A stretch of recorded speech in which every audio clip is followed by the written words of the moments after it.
Hello and welcome back to our series of videos on the Augmented Reality Sandbox. Today I want to talk about the second way how the Augmented Reality Sandbox indicates topographical elevation, and this is via these squiggly black lines, which are called contour lines, topographic contour lines, or ISO elevation lines, whatever you want to call them. The basic idea is that each one of these black lines sort of cuts the terrain horizontally into below and above parts. So in other words, if you follow one of these black lines with your finger, you will move neither up nor down because every point on one of these black lines has the same vertical elevation above the base level of the sandbox. And specifically the way that these contour lines are set up right now is that they are vertically 7.5 millimeters apart.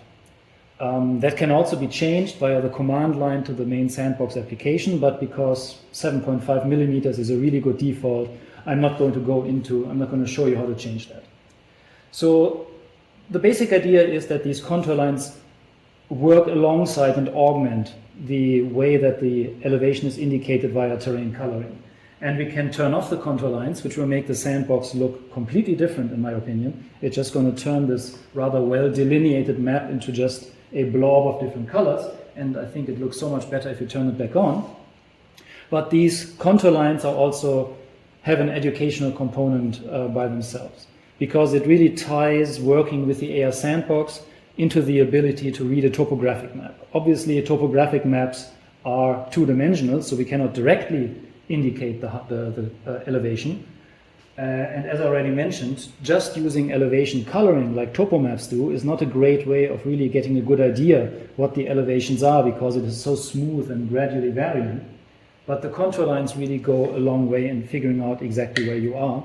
And they also give an idea of the features, of the local features of the terrain. For example, if I make a rather steep hill on this side of the mountain and then a rather shallow one on the other side, then you will notice that the contour lines are much closer to each other horizontally on the steep part than they are on the shallow part, because with a shallow slope it takes the terrain a lot more distance to go down by 7.5 millimeters than here where the slope is comparatively steep. So that is one way of looking at a topographic map. You can judge the steepness of the terrain simply by the distance between adjacent topographic contour lines. The other thing to indicate is also that these contour lines are relevant to actually being in the terrain, in the sense that if you were to go on a hike, you would like to hike along the contour lines, because that means that you're neither going uphill nor downhill, which is the most relaxing way to hike.